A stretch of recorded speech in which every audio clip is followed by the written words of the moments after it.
you realize that the home is not going to stay in as pristine condition as the day that you bought it. That's right, Jenna. Some of those minor flaws like chipped paint or a window that sticks might become charmingly familiar to you. But let's face it, if you're looking to sell, some of those minor boo-boos can add up to be a big no-no. Here are 4 minor home flaws that can be big deals for buyers. Small flaw number 1, ripped window screens. Window screens will wear out, but if yours are torn, take it seriously. If the sellers refuse to fix it, the buyers will demand a credit. This can be a major point of contention and can delay progress to the final sale.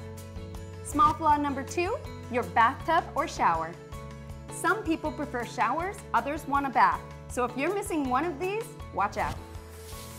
It would be great to have both, but that's not always possible.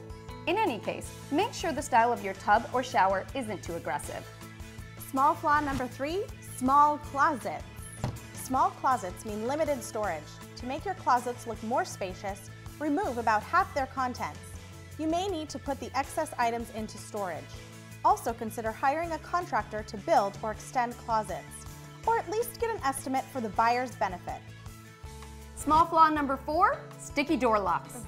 Live in a house long enough and you'll encounter a malfunctioning door, latch, or lock. That may be no big deal to you, but it may alarm buyers big time. If it's an exterior door, they will likely view this as a major safety issue. Take the time and just take care of this simple fix. Just remember, as the buyer, all of those small flaws become yours.